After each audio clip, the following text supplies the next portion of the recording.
আজ তোমাদের সঙ্গে শেয়ার করব টক দইয়ের রেসিপি। টক দইয়ের রেসিপি বানাবার জন্য সবার প্রথমেই এখানে আমি নিয়ে নিয়েছি 1.5 লিটার দুধ। দুধটাকে এই পাত্রের মধ্যে দিয়ে এবার 10 মিনিট মতো দুধটাকে খুব ভালো করে ফুটিয়ে নেব। এই 1.5 লিটার দুধ দিয়ে আমি টক দই বানাবো না, আমি একসঙ্গে জ্বালিয়ে নিচ্ছি। এখান থেকে কিছুটা দুধ নিয়ে টক দই বানাবো, আর কিছুটা আমি অন্য কিছুতে ব্যবহার করব।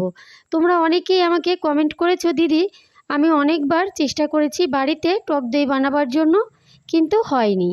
তার কারণেই আমি আজকে তোমাদের এই রেসিপিটা বানিয়ে দেখাচ্ছি। 10 মিনিট দুধ জাল করে নেওয়ার পর এইবার গ্যাসের আঁচটা বন্ধ করে দিয়ে দুধটাকে ঠান্ডা করে নেব। দুধ আমি ঠান্ডা করে নিয়েছি, আর দুধ কিন্তু পুরোপুরিভাবে ঠান্ডা করিনি।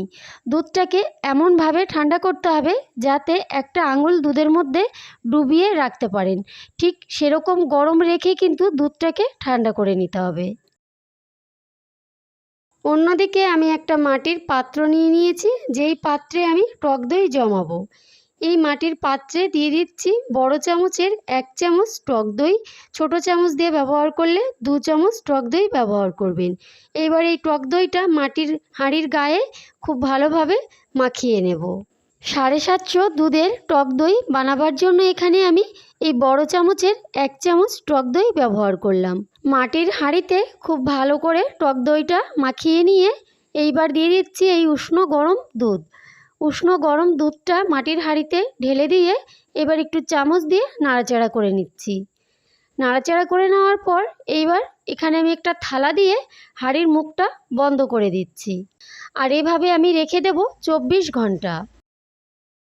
24 ঘন্টা নর্মাল জায়গায় রাখার পরে 2 ঘন্টা ফ্রিজে রেখে নিয়েছি। এইবার আমি তোমাদেরকে কেটে দেখাচ্ছি, দেখো কতটা সুন্দর আমার টক দইটা জমেছে। আর এভাবে অল্প কিছু উপকরণ দিয়ে সহজ পদ্ধতিতে বাড়িতে আপনারা এই টক দই বানিয়ে নিতে পারেন মার্কেট থেকে, তাহলে কিন্তু বেশি দামে কিনতে হয় না। আর এভাবে একটু স্টেপ বাই স্টেপ ফলো করলে কিন্তু আপনারাও পারবেন এরকম সুন্দর টক দই বানিয়ে নিতে। এই টক দইয়ের আমি একটা শর্ট ভিডিও ছেড়েছিলাম, আপনারা আমাকে প্রচুর ভালোবাসা দিয়েছেন, আর এভাবেই আমার পাশে থাকবেন, আমাকে ভালোবাসা দেবেন। আশা করব আমার এই বড় ভিডিওটায় আপনারা অনেক ভালোবাসা দেবেন। আর এত সাপোর্ট করার জন্য, আমার পাশে থাকার জন্য অসংখ্য ধন্যবাদ আপনাদের।